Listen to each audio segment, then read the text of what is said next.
joognay hawluhu way iska socdaan waa qorshe dasha sanadooda 2019 iyo 2024 wixii noo qabsoomayna waa arrimo iska cadcad wixii noo socdaana hadda gacantaanu ku haynaa qorshe dhigan oo maxay ahayd aan hiigsanaynaana wuu jiraa wasiir deegaanka Taleex oo ka mid ah deegaanada Soomaaliya sanaag oo khaasatan wasiirada ka soo jeedo yahay shalay waxa gaaray xubno ka mid ah Soomaaliland arintaas ma ka waraysaa waa ka warhaynaa waxaa gaaray degmada Taleex Salmaan Yuusuf Ali Koore oo ka soo jeeda deegaanka waliba waa xaafadiisa isaga gaar ahaan waa la soconaa qofkuna inuu meeshiisa yimaado iyo xaafadiisii wax badan oo diidi kara ma aan jiraan waana arkaya isagoo xoogaa inama ah oo maleeshiyada armaanaya qoyskiisa yihiin xoogaa sawir lagu qabanayo leeyahay waa ciidankii Puntland umana ekayn ciidan xitaa wadiba waa arkiseen waxaan isaga leenahay Salmaan waa imanaysaa xaafadaada cidina ku diidi mayso laakiin cagtana lagu badin deegaankaasna mar hore dhibi ka raacday arrimo siyaasadaha waxaan rajaynayaa inuusan taasna isa maanta diyaar u ahayn dadka deegaankuna diyaar u ahayn haddeer wax badan oo intaa dhaafsiisan kuma oranaya laakiin cagtana ayuu nagu badin yuusan siyaasadayn maxay ahayd dadka meesha degan oo dhib u keenin meel la qabsan mayno iyo sheekadaasina hadda maanta meel ay taalo ma jirto xaaladooda waa ognahay Somaliland meeshii la oran jiray xaalkeeda qof waliba ka warhaya maanta meel qabsan karaan iyo in la qabsado iyaga moojiye ma jirto marka ha isku kay dhaqdhaqaajinina xaafadiisina dib ha ka laabto meeshaas waxaan jeclahay inay la soo dhaafo wasiir ma waxaad beeninaysaa ciidamada Salmaan Ali Koore ee Puntland ka tirsan yihiin oo nagu soo wareegay si wax jira ma ciidan Puntland ma wareego meesha maanta Salmaan geenayo dowladda tawaawiil oo qoyskiisa oo maleeshiyada oo meesha ku ururiyeen iyaga kala yahay u geen karaa Salmaan Ali Koore wuxuu sheegay shirkada shirkada ku sheegay inaanay xataa siyaasiyiinta Puntland joogay deegaanka uu ka soo jeeday isagoo aad ka mid tahay ka soo jeeda inaanay xataa hadli karin oo sida uu sheegay inay iyagu Hargeysa markii joogaan ay hadlaan oo hanjabaan laakiin adu ka hadli karin arintaas ma beenin anagu haddaan hadalno xikmad baan ku hadalnaa iskama hadalno iyagu waxay doonaan ku hadleen anagu marka aan afka kala qaadno waxbaan sheegaynaa macna samayn kara laakiin de waxaan had lahayn ma wada tirsan karno intaas ka baxaya taas hadda waxaad noo sheegtay intii aan waraysiga diyaarinay inaad doonayso inaad arrimo kale ka hadasho oo dabcan ay ka mid tahay inaad la hadasho dadka Puntland maxaa ku soo beegay inaad si khaas ah dadka Puntland ula hadasho waxaan ula hadli lahaa wali waxa ii muuqda shakhsiyan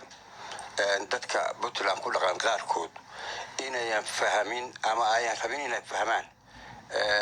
barnaamijka iyo siyaasadda xukuumadda uu hogaamiyo madaxweyne Saciid Cabdilaahi Deni si oo ku saabsan waliba arrimaha ku saabsan siyaasadda ku saabsan horumarinta dhaqaalaha iyo sida loo maamulo dakhliga soo gala waddanka saddexdaa qodob inaan dadku wali qaar rabin inay fahmaan baa ay muuqda madaxweynaha kale wuxuu ku yiri sidii loo maamuli jiray Puntland waxbaan ka bedelaya sidii hore ma shaqaynayso aniguna ku shaqayn maayo waxay dadka garanayeen siyaasadda madaxweynaha loo doortay iyo ku xigeen iyaga barnaamijka siyaasadda iska leh xiriirka cidda la sameynaya iyo cidda heshiis la gelaya iyo dawladda dhexe ay ula macaamilayaan arrimaha waxa iska leh dawladda iska leh inay uga dambeeyaan taasi khasab bay horta noqonaysaa isaga og arrimaha danta u ah Puntland isagana loo doortay isagana lagu xisaabtamaya cid shacab oo meel joogta lagu xisaabtamaayo isagana uga aqoon badan qof walba isagana ku og isagana uga xisaabtan badan danta Puntland isaga og reer Puntland isaga mas'uuliyadeeda haya madaxweynaha barnaamijkiisa siyaasadeed ee ku aadan dawladda dhexe sidoo la macaamilayo iyo dawladaha uu wax la qabsanayo heshiisyada la gelayo halaga daayo anjarafaynta iyo hadalka xun taas waa qaybta xagga siyaasadda qaybta horumarinta dhaqaalaha madaxweynaha wuxuu yiri xagga xagga infrastructureka marka kale eego innagu dhaqaale aan wax ku maalgashanno oo jidad ku samaysano ama ku samaysano muxuu ahaa airboordo ama dekada ku samaysano inagu ma haysano cid maalgelisaan raadinaya heshiisna waan la gelayaa wixii yaala dhaqaalahooday gashanayaan inana waynu manaafacadsanaynaa waxaa inoo haraya hantiduna inaga inoo haraysaa adeerow arrimahaas ha looga dambeeya madaxweyne canjarafaynta iyo hadalka xunna ha la iska daayo gobolada puntland waxaa ugu dib dhacsan oo ugu xun goboladan waan kasoo jeedo weli 12 sannadood kelmadaha aan ka maqlay puntland gobolada qaarkeed weli xitaa kuwaas weligood may oran afkooda taas kama soo bixin dal baa nala ka iibsanayaa afkooda kama soo bixin wax kaloo kale ha yidhaahdeen arrimaha ku saabsan dakhliga iyo dhaqaalaha haddii si kaloo loo maamuli jiray madaxweynaha wuxuu yidhi danti inta ina ka dhaxaysa baan ku maamulayaa wixii soo gala qof shakhsi iyo jifo iyo qabiil iyo oday aan gaar wax u siinayaa ma jiro mushaharkaan ku bixinayaa howlaha dawliga baan ku bixinayaa weli intaas dadka qaar baa istiidsiinaya meeshay arrimuhu kaga socdaanna waa fahmayna arrimaha reer puntland caqliga dib hay isugu celiyeen haka tanaasuleen arrimaha wasiir halka aad la socotay arrimahan kaga socdaan ma noo caddayn karaysa waa la ogyahay dowladda dhexe ee nimanka isku magacaaban nolol iyo maxaa ahayd wixii waxoodii dib bay ka wadaan gobolada taasi waa caddaan wax khaldan baa dadka loo sheegayaa wax khaldan baa la gelinayaa odayaasha waxbaa la silaya reer puntlandow iska ilaaliya sida tan uma aydan shaqayn jirin laakiin sanadka waxba ayn ka waalan wasiir waa oran karaa dadkii waxaad diidaysaa inay xorriyatu qowlkii dadkii hadlaan inkoo markaas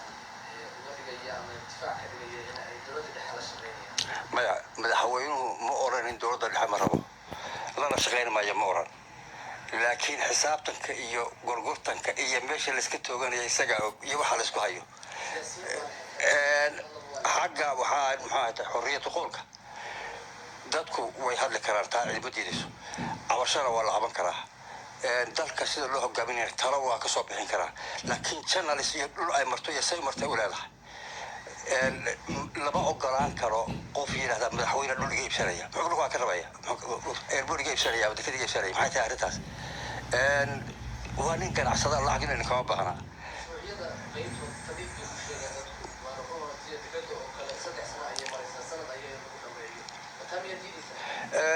madaxweyne mas-uul wuxuu ka yahay intii isugu xilka u hayay intii hore mas-uulka maaha waan ognahay waa runtaa taasina meel bay maxay ku qabsan doontaa insha allah intaa sanadku dhammaanba kulli si bay dhacaysaa waxaan rajaynaynaa inay hawlahooda bilaamaan laakiin gobonimada xumada iyo hadal xumada iyo maxay ahayd arrimahaas arrimo dhaqan dadka u maaha gobonimada maaha moogta ugu dambeyntii wasiir fariinta ugu dambeysay aad la wadaagaysa bulshada ee reer puntland maxay reer puntland intooda kale hadalkii intaas ugu egyahay laakiin gobolada sool iyo sanaag iyo cayn baan xoogaa ku oranayaa hal is celiyo emotionska iyo xamaasada iyo maxay ahayd wax badan matalan horena waa soo mar cagta ha la isu dhigo muxuu ahaa ammaankana ha la ilaaliyo waa hadal yaroo kooban dhinacaas waxaan rajaynayaa inay fahmi doonaan meesha waxaan u jeedo cagta ha loo dhigo yaan xamaasad dambe oo aan waxba tarin yaan maxay ahayd ficilo lagu qaadin ha la isla fahmo danta hadalka ma waxaad ula jeedaa wararka soo baxay ee la leeyahay maamul baa loo sameynayaa sool iyo sanaag yahay cid adduunka cid maamul samaysaa ma jirto dadku waxooda iyagaa samaystaa haddii ay rabaan reer maxay tahay sool iyo sanaag yahay hadday rabaan iyagu way iyaga oranaya annagaa rabna oo taa cidina u diidi mayso meel kasta way la iman karaan laakiin cid u samayn kartaa ma jirto dowladda dhexana uma laha awood uma laha international awood uma laha koox yaroo maxay dibad joogtana awood uma laha arrimahaas waxaan jeclahay anigaan ku dheeraanayn weliba aan u diidaynin inay maxay dantooda ka hadlaan in cagta ay u dhigaan oo aan maxay mar dambe lagaga faa'iidaysanin